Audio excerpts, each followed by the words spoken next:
La 1:16, seguimos en Onda Cero, en Pamplona en la Onda, en este miércoles en el que cumplimos con otra cita, en este caso la que mantenemos quincenalmente con la Sociedad de Estudios Vascos Eusko Ikaskuntza.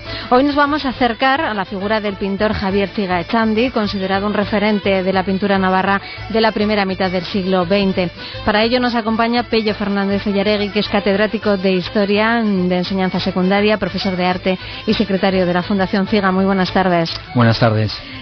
Un referente de la pintura navarra, decíamos, de la primera mitad de ese siglo XX, con una trayectoria importante que hoy queremos conocer aquí en Onda Cero, porque no sé si es quizá un pelín desconocido, Pello. Pues sí, desgraciadamente, pienso que Ziga en su tiempo fue muy conocido y que de ahí ha quedado un pozo importante, pero con el paso de los tiempos y sobre todo dentro de las nuevas generaciones, pienso que hay un lapsus muy grande que es el que tenemos que tratar de subsanar.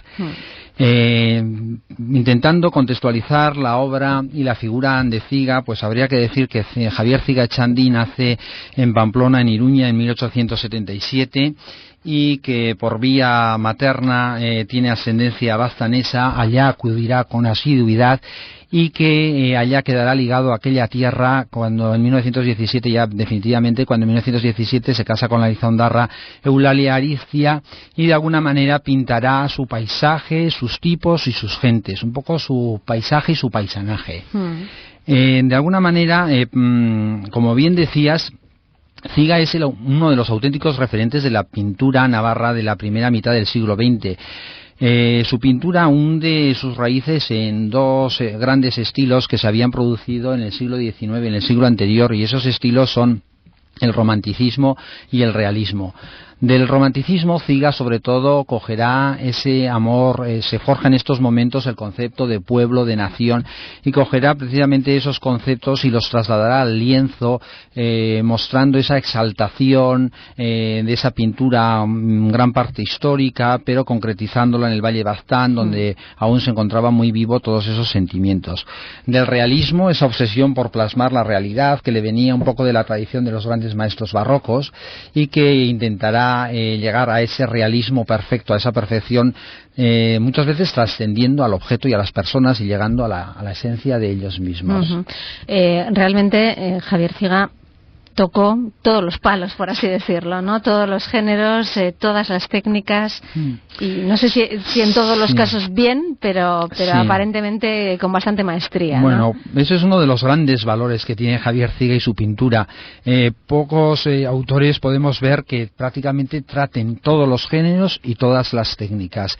Podemos decir que sus tres grandes géneros podrían ser el retrato, como luego veremos más tarde, el paisaje y la pintura costumbrista y etnográfica, pero junto a esto, esos serían los tres grandes ejes de su obra pictórica, que ya es bastante, que ya es bastante, y además en cada uno de ellos con una extensión inaudita, porque iremos un poco luego desgranando las etapas, ¿no? Y también algunas obras que son fundamentales, ¿no?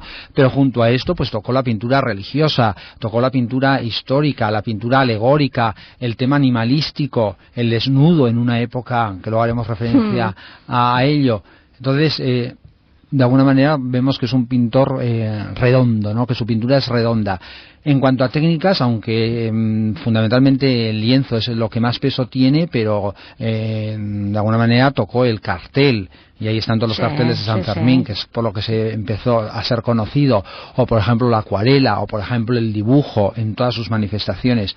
Por lo tanto, tenemos un poco un artista con mayúsculas. Yo siempre suelo decir que la pintura de Ziga Es una pintura de verdad, una pintura que parte del rigor técnico de un oficio muy bien aprendido y que trasciende a una pintura con mayúsculas, a una pintura sin estridencias, pero que nos lleva a un mundo que ya hoy lo hemos perdido, y por eso también se convierte en un auténtico documento etnográfico, sociológico e histórico, porque a través de sus pinturas podemos estudiar y ver cómo era el mercado de Elizondo, por ejemplo, hace 100 años, o cómo eran las echecuantes de la partida de Mus, el viático, o tantas otras costumbres. Y casi como si fueran fotografías de la época, sí, ¿no? Bueno, existían en ese momento ya la fotografía, y las fotografías ahí están, pero yo me parece que va más allá todavía. Que va mucho más siempre allá, va más allá. Va mucho más allá. Luego ya hablaremos, por ejemplo, en el retrato, ¿no? O en el momento de reproducir las costumbres. Yo creo que en las pinturas de Cigà late el alma de un pueblo.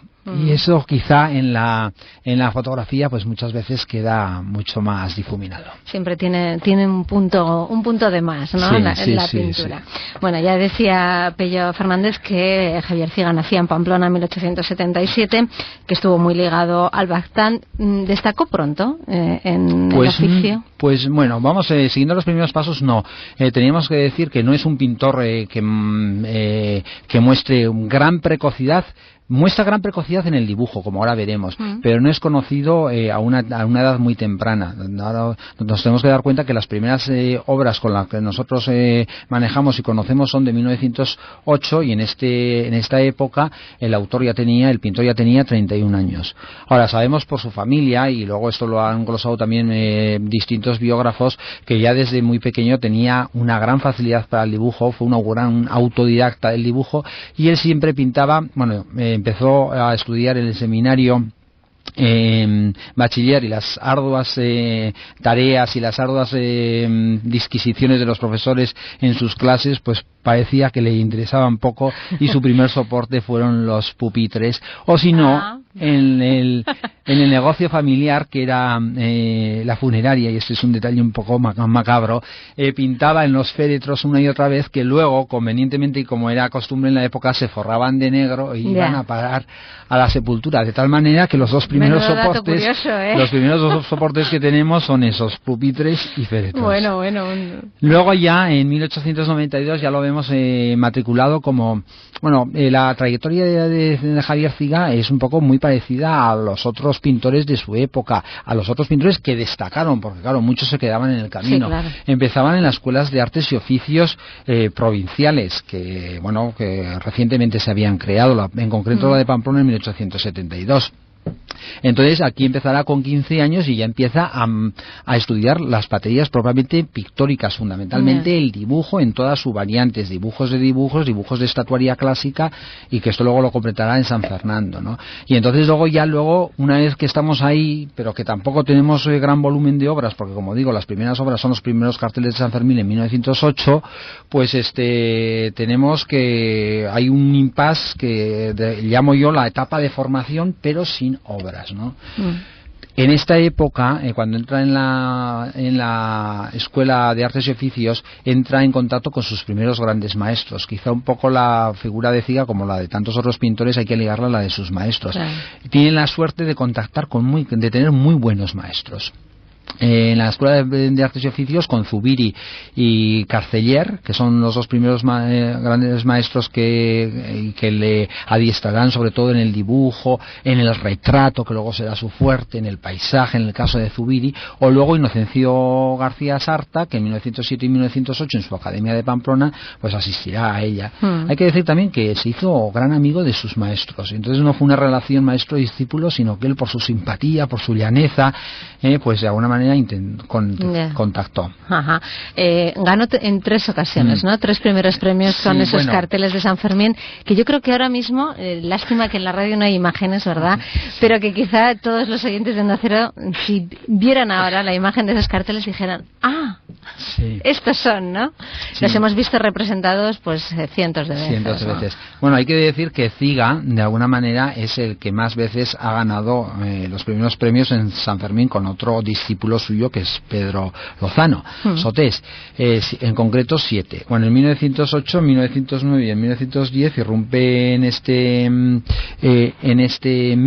el medio cartelístico. Nos tenemos que dar cuenta que en esos momentos Pamplona era una ciudad bastante anodina en el mundo artístico, y que la cita anual y la más importante era el cartel de San Fermín en su género. El cartel de San Fermín era muy repetitivo, siempre con los mismos temas, y podemos decir que aquí sí Cigà hizo una auténtica un papel de renovador y una renovación, puesto que le dio al cartel características pictóricas. En los carteles de Cigà podemos ver luz, podemos ver dibujo, podemos ver color, podemos ver perspectiva, podemos ver composición. Quizá yo hay uno que de esos tres que me llama mucho la atención, y es en el que se representa el encierro, que precisamente la prensa local en 1909 elige ese cartel, aparte de ser el primer premio, para glosar como en una escena del encierro, y vemos dos corredores ante los torros de Carriquiri, y uno se echa a la verja de la casa Zozaya para protegerse, y de alguna manera pues bueno, vemos que es una imagen, como antes decíamos, un documento histórico y sociológico, porque tiene muy poco que ver con el encierro actual, ni siquiera en la indumentaria. Ya. Y cuando estaba diciendo Pello lo de los carteles repetitivos y siempre con los mismos temas, digo, pues tampoco en el año en el que estamos no han cambiado demasiado. Tampoco hemos cambiado mucho, seguimos igual. Tendrá que venir otro Cigà para renovar. Sí, yo por ahí debemos apostar por ahí, me parece. Bueno, también comenzó en esa época con los retratos, ¿no? Que fue después el que logró ser un gran maestro, ¿no?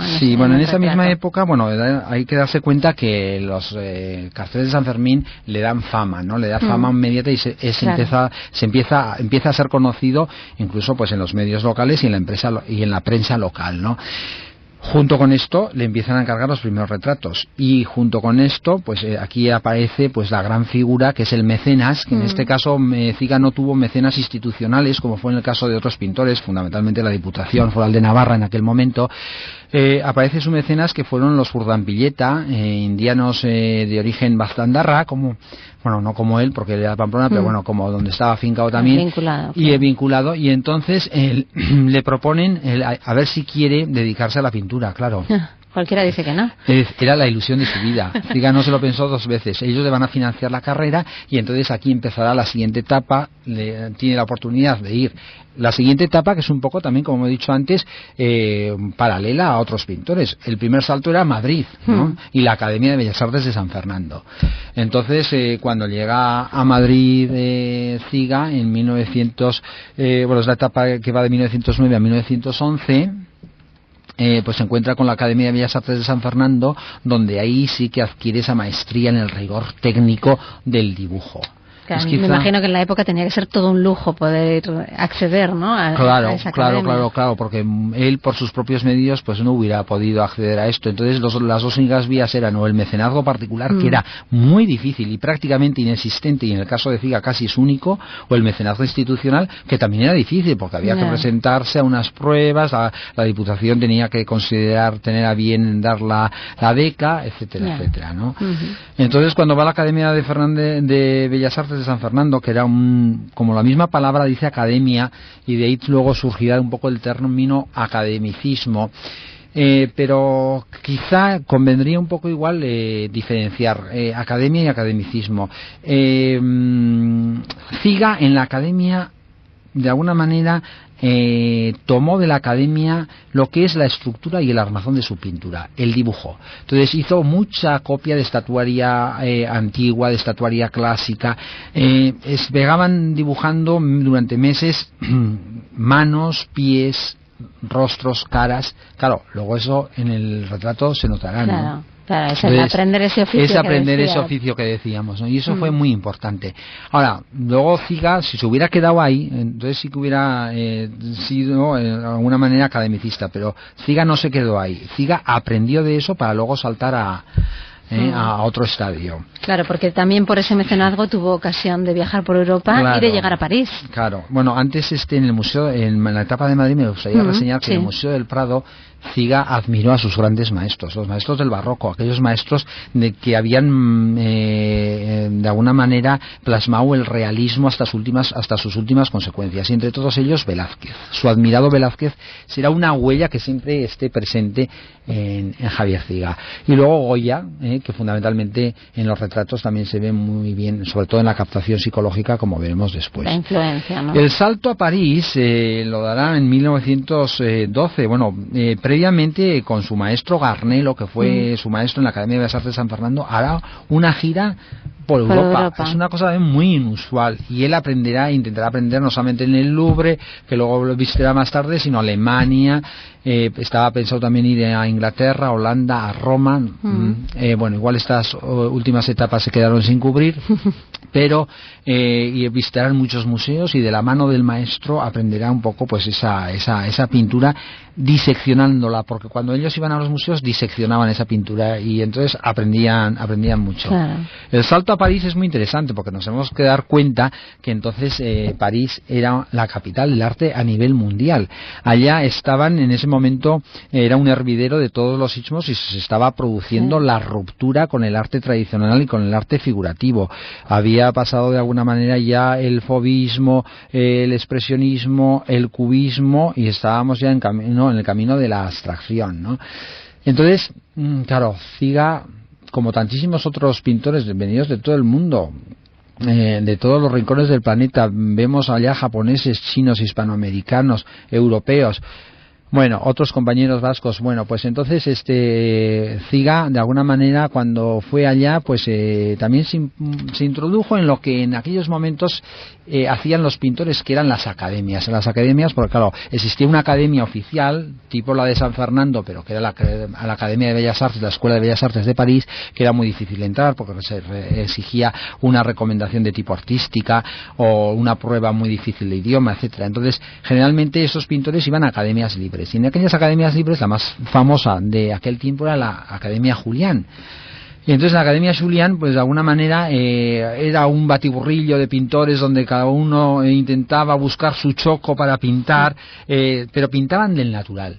Y entonces era un poco lo que se ha denominado en pintura el método Pompier, porque aquellos modelos de desnudo natural les colocaban un casco de bombero, que es lo que quiere decir Pompier en francés, para asemejarlos un poco pues a la estatuaria clásica, ¿no?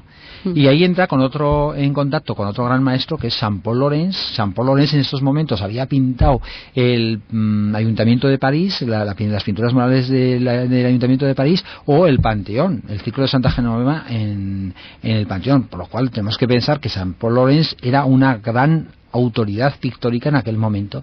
Y Ziga además entra o intenta entrar, como otros, en el Gran Salón, en este caso en el Gran Salón de Primavera.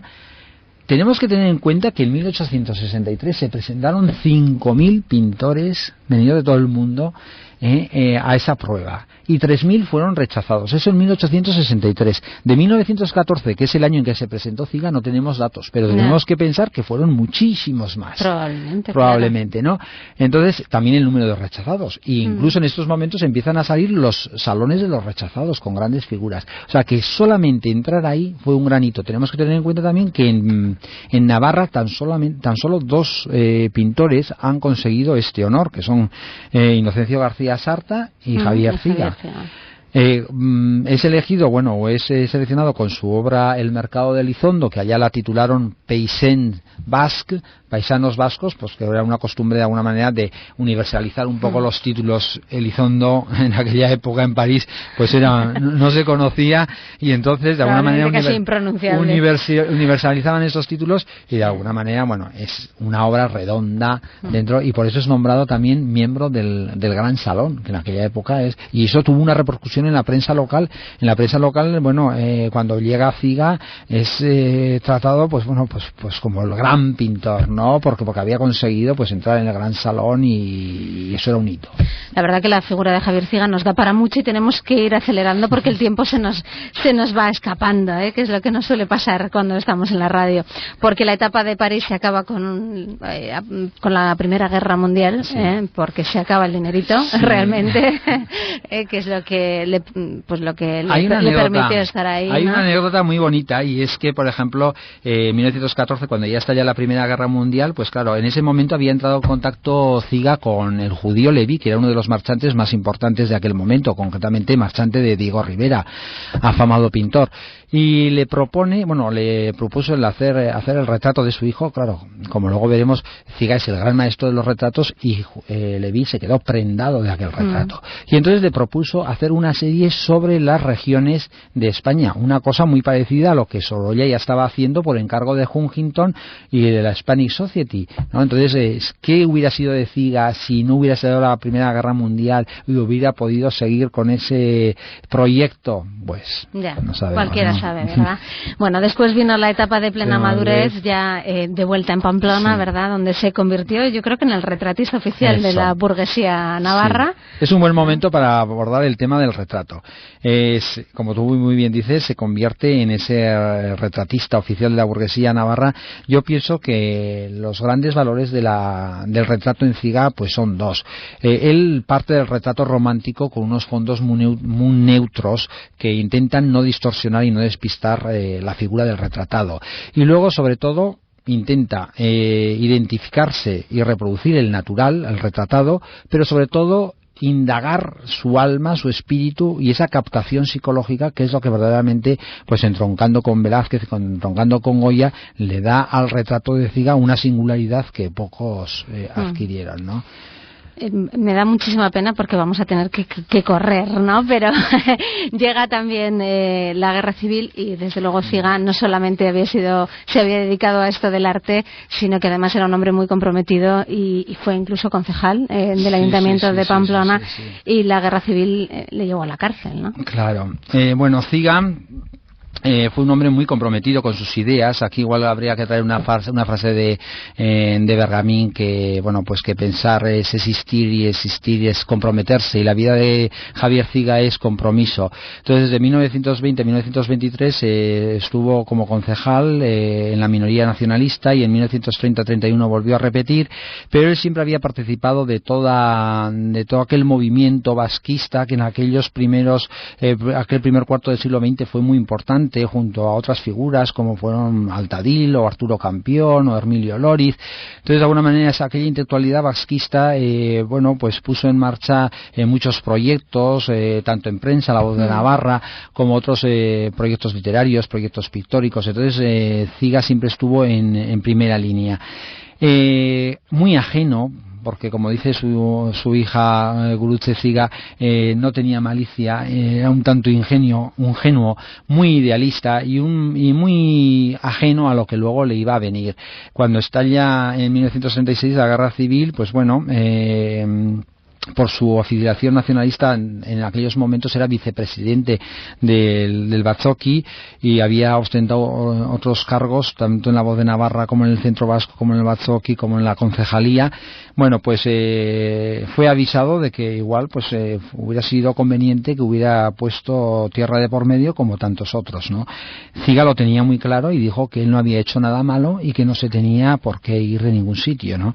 Claro, la toma de Bilbao en 1937, pues ya empezó a venir mucha gente de Bilbao, buscaron como refugio la Casa Cigá, aquello se empezaba a comprometer, y la familia Cigá siempre realizó una labor muy humanitaria con todos estos evadidos, y ya en 1938, el 13 de abril, es apresado, salvajemente torturado.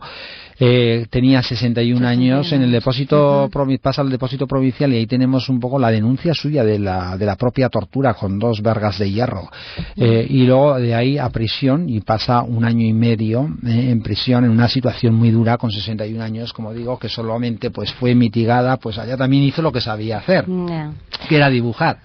Claro. Y allá no podía pintar porque no tenía medios para pintar, pero sí tenía un lápiz y una libreta, y conservamos precisamente esos dibujos. ¿No? Y muy brevemente, ¿cómo termina sus días? Pues bueno, sale de la cárcel ya con 62 años. La última etapa, 1939-1960, es una etapa políticamente también dura, pues ahí está la dictadura franquista. Él, como siempre, había sido disidente hacia eso, y aunque salió absuelto del primer juicio que no hemos comentado, y en el segundo juicio tuvo que, por sus responsabilidades políticas, le impusieron una multa, incantuación de bienes y una multa de 2.500 pesetas que pagó con el Cristo que hizo para los Escolapios, el Cristo de la Sanción. Pues en la última época, su universo pictórico y su creación se vio bastante mermada por esta situación, él salió muy tocado de la cárcel, y de alguna manera esto también le acompañará a su virtud ya física, sus últimas enfermedades, pero aún en su última época es capaz también y recreará su universo pictórico. Lo que ya había hecho antes, él mismo igual se autocopiará, en vez de copiar a otros, pues se autocopiará. Entonces hay algunas obras que no son de tanta calidad como en la primera época, pero sin embargo hace, por ejemplo, su autorretrato, en el cual refleja esa mirada un poco ya distante y esa mirada un tanto triste que no tiene nada que ver con su primer autorretrato de la época parisina, o el retrato de Arturo Campión, que es un gran retrato, o su partida de Mus. O sea, que sigue conservando esa genialidad, pero claro, mermada por aquellas circunstancias. Y otra cosa, que es que fue maestro de maestros, porque en esta época se dedicará a la academia y formará a toda esa otra generación que nacida a partir de 1907, luego serán también grandes pintores, Lasterra, Echauri, Carle Garmendia, Crispín, Briñol. Apenas nos queda un minuto, pero es que tengo que hablar de la Fundación CIGA. No sé cómo lo voy a hacer, pero por lo menos que Pello Fernández, secretario de la Fundación CIGA, nos cuente cuál es el proyecto más inmediato o el proyecto más interesante. Hace 2 años creamos la Fundación CIGA, puesto que la familia, con total y absoluta generosidad, los hijos del pintor, tenían claro que ellos moralmente no eran los dueños de esa obra pictórica y que el dueño era el pueblo de Navarra. Y entonces a eso querían dedicar sus últimos esfuerzos. Entonces se creó la fundación y en ello estamos ahora. Este verano, este otoño, pensamos de manera provisional ubicar una colección museográfica en un proyecto bonito en el Museo Etnográfico de Baztán, en el que interactuarán lo etnográfico y lo pictórico, y como Ciga en alguna manera fue también pintor etnográfico, yo creo que será un proyecto desde el punto de vista museístico muy interesante, y seguiremos luchando, en el cual también va a estar el Gobierno de Navarra aportando obras, Ayuntamiento de Baztán, la Fundación y el propio Museo Etnográfico, que nos ha cedido, y compartiremos con ellos, generosamente ha cedido el local y compartiremos con ellos el museo, y luego ya el gran museo definitivo, en el cual esperemos que el Gobierno de Navarra ya coja de alguna manera la propiedad y lleve a cabo el proyecto. Pues emplazamos a Pello Fernández Villarregui a que nos acompañe cuando llegue ese momento aquí en Onda Cero. También nos hemos acercado a este tema, al pintor Javier Ciga, gracias a la Sociedad de Estudios Vascos Eusko Ikaskuntza, que tiene su sede en Pamplona, en la Plaza del Castillo 43 bis, tercero y cuarto D. El horario de atención al público es de 8 a 2 por las mañanas y de 4 a 6 por las tardes, y tienen una página web a la que pueden acceder en la dirección www.eusko-ikaskuntza.org. Pello Fernández, muchísimas gracias por haber estado con nosotros en Onda Cero. Buenas tardes. Onda Cero, Navarra.